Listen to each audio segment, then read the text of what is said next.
The Fifth Plebeian Secession was the last in Roman history. It capped off a long tradition of plebeian resistance, from the first secession in 494 BCE to the fifth and the last in 287 BCE. Secession proved to be one of the most powerful weapons in the plebeian arsenal to combat what they saw as a growing patrician dominance. Secession had saved the plebeians from crushing debt slavery, restored their right to marry patricians, and resulted in the first Roman law codes. But what did the fifth secession result in? Why was the fifth secession the last? And did we skip the fourth secession? Let's talk about it. Before we get any further into today's episode, I just want to quickly ask that you subscribe and like if you enjoy my content. It really helps the channel out and it motivates me to make more content. Now back to your regularly scheduled programming. First, let's quickly discuss the fourth secession. Yes, it will not get its own dedicated video, and yes, we will be mostly skipping it. I hear you asking why. Well, to be honest, we don't really have many sources on this secession. In fact, all we really have is Livy mentioning that it happened. And that's it.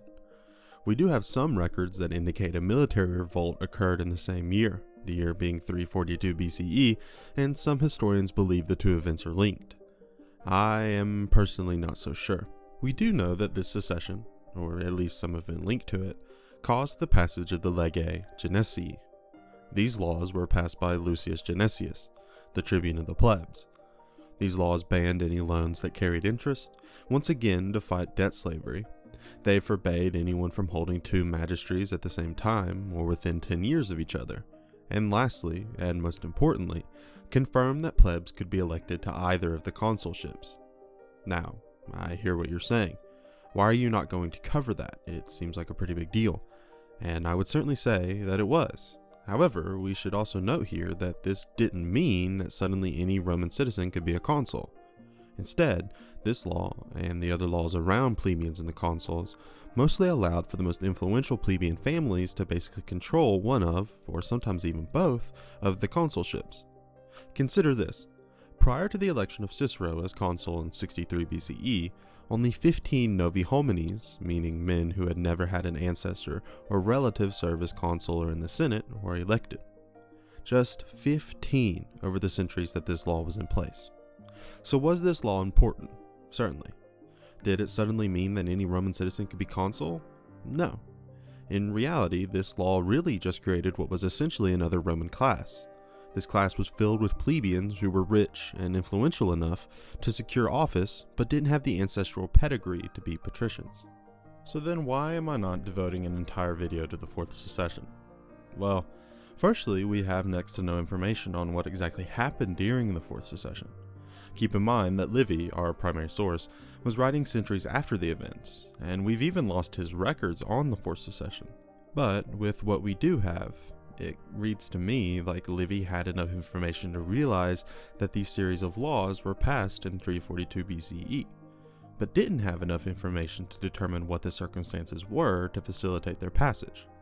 Because of this lack of information, Livy was probably forced to, let's say, interpret the events surrounding the laws.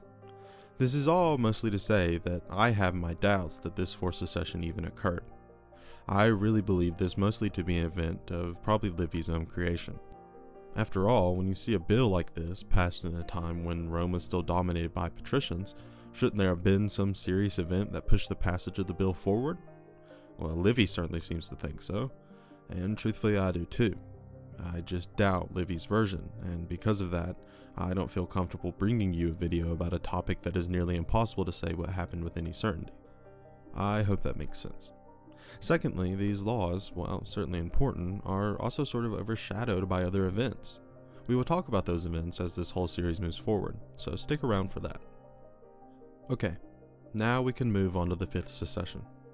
To do this, we are going to jump to the year 287 BCE. To give you some sort of idea, this was only 40-ish years before the outbreak of the First Punic War, and very nearly 70 years before the Second Punic War. By this point, Rome had taken control of most of central Italy, and their borders looked a little bit like this. We are told that after the legions had marched to war under Manius Curius Dentatus and Publius Cornelius Rufinus against the Sabines, the land the legions had conquered was given out solely to patrician families. Meanwhile, the plebeians, most of whom had just fought in these wars, were having trouble repaying their debts incurred during the fighting, and most were relying on this influx of land to sell to pay off these debts. This kind of sounds familiar, right? The plebeians fall into massive debts to the patricians, and suddenly things start to get a little desperate. And desperate things did get. After some sort of series of public protests, we aren't really sure what happened here as Livy's records on the subject are lost to history, the plebeians decided to go to the Janiculum Hill, and thus the Fifth Secession was kicked off. This seems a little abrupt, but the truth is that we have lost the records, and we just don't know what happened between lands being handed out and secession. We can, however, speculate. Now, what little bit of Livy's writings we've been able to find tells us that the main cause of these events was again the debt incurred by the plebeian populations during the war.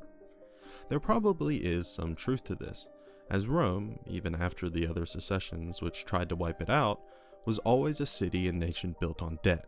Roman citizens, patrician and plebeian alike, were in a state of almost constant debt. It was just when this debt went past the point of your own income that it became a problem. However, I believe the much bigger issue here was the handing out of the newly conquered land. While the plebeians who lived in Rome might not have cared all that much, the plebeians who had just fought a war for that land and had aspirations of living on that newly conquered land, they certainly cared. I believe, and again this is my own speculation, that these plebeians who wished to receive this newly conquered land kicked up a big fuss back in Rome among the other plebeians. Those other plebeians were then convinced that, yeah, this is definitely not right. They had just fought a war, had just put their own lives on the line, and instead of being rewarded with new land which was free for the Roman government to distribute, it was given over to some patrician noble who had more than likely sat on his ass during the war or sent his sons to fight. Yeah, I can imagine why that would piss off not only those plebeians looking for land, but the other plebeians in Rome as well. That fuss likely escalated into some form of public protest in the forum, or having some of the tribunes make an official protest before the Senate.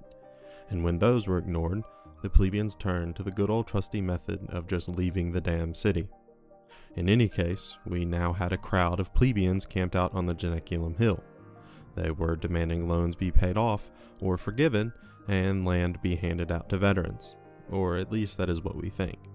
Stay tuned for more discussion on that in a moment. So now the Senate needed to respond. Typically, this is where we would see the creation of a team of senators to go negotiate with the plebeian leaders. This time, though, it was different. This time, the Senate appointed a dictator. And not just any dictator, they appointed Quintus Hortensius. You see, Quintus was a plebeian. Yes, you heard that right, a plebeian. While this is not the first time a plebeian had been appointed dictator, the first plebeian dictator was Gaius Marcius Rutilius, who had been appointed to push back an Etruscan invasion. This was the first time that a plebeian had been appointed to deal with a secession. This appointment is important for two reasons. Firstly, the simple fact that a plebeian could be appointed dictator is important in its own right. This would have been unthinkable during the first secession. Most of the Roman senators probably would have rather resigned their office and left the city than give a plebeian such a powerful position. But that had changed at this point in Roman history. Plebeians were gradually leveling the playing field, and, at least the wealthy plebeians, were now able to aspire to the same offices as their patrician counterparts. Secondly, this represented a massive symbolic change as well. Previously, we can really see where the name the conflict of the orders came from. The plebeians would secede, the patrician senate would put together a group of patrician representatives, and then each side would talk it out. It really felt like a plebeian versus patrician conflict. Now, however, that had changed. Now there were plebeians on both sides. Yes, the plebeians had seceded, but for the first time in history they were now negotiating with one of their own. Granted, Quintus was a very wealthy plebeian, but the point still remained. So, all of this together is likely the reason that the resolution to the Fifth Secession would mark the end of the conflict of the orders, as quite simply the lines in the sand had changed. The line between plebeian and patrician, if you were rich enough that is, had blurred dramatically. So then what was the resolution? I'm glad you asked. Today we know the resolution as the Lex Hortensia, or the Hortensian Law. This law, passed in 287 BCE, made the decisions of the plebeian council binding to all citizens, patrician and plebeian alike. This essentially eliminated the need for the Senate to approve any laws, and established the plebeian council as the ultimate legislative authority within Rome. I'm sure you can see exactly how big of a change this was. Now the plebeians had access to both consulships, and their council was the ultimate legislative body within Rome. The political landscape had changed dramatically. Plebeians and tribunes were now arguably as important or even more important than senators, and the conflict of the orders was now over. But wait, didn't the plebeians secede due to economic and land concerns? What happened to all of that? Well, I think there are two possible answers here. The first is that the issue of land distribution and debt was taken care of by Quinticus in some form of legislation or action, and we have simply lost the record of such an act. But the other, and frankly much more interesting possibility, is that the issue of land distribution or debt was simply a cover story for the plebeians, with the actual goal being some sort of political equality, such as what we see in the Lex Hortensia. This is a little bit conspiratorial, but I think it's certainly possible that someone like Quinticus or some other influential plebeian orchestrated the secession as a way to provoke a crisis. This crisis would have forced the Senate to act, and that action was an opportunity for the influential class of plebeians to slip in and pass something like the Lex Hortensia. Now, we have no evidence of such a conspiracy, but I think it's something very interesting to think about. I know this seems a little abrupt, but remember, we've lost most of the records on this period, and to be honest, all we really know is that the plebeian council was now dominant. We should take a moment to consider why the conflict was now seen as coming to an end. Remember back to the first secession, one of the most important issues was that the plebeians held all the political power.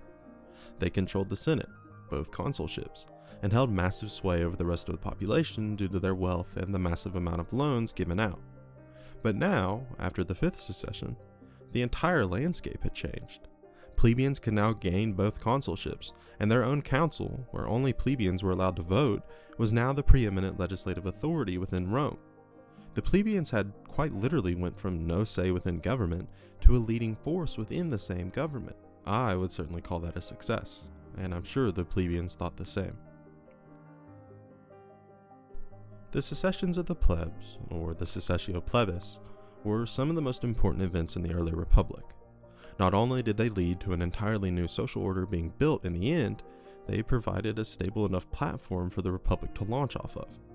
That launch would lead to Rome conquering the Mediterranean, and eventually turning into the behemoth that we think of today. Conquering large swaths of land requires a stable political situation, and stability back home. Rome would never have had that without the conflict of the orders, as quite simply the social and political divide was too deep to bridge the gap. I firmly believe that the Roman Empire owes its very existence to the plebeian secessions, as without them, Rome would have never achieved the stability needed to bring the Mediterranean under its command. Thank you for watching. I hope you enjoyed it, and I hope you learned something. I hope this video was informative, as we really don't have all that much information on the fourth or the fifth secession. I attempted to bring you what we do have, as well as speculate a little bit on what we do not. This was also just the first part in our series on the conflict of the orders. We will continue to look at the events during the struggle, as there is still some fascinating history beyond the secessions. So be on the lookout for that. If you have any comments or questions on the video, or believe I've made a mistake, please comment down below, and please like and subscribe if you enjoyed. It really helps the channel out. Peace.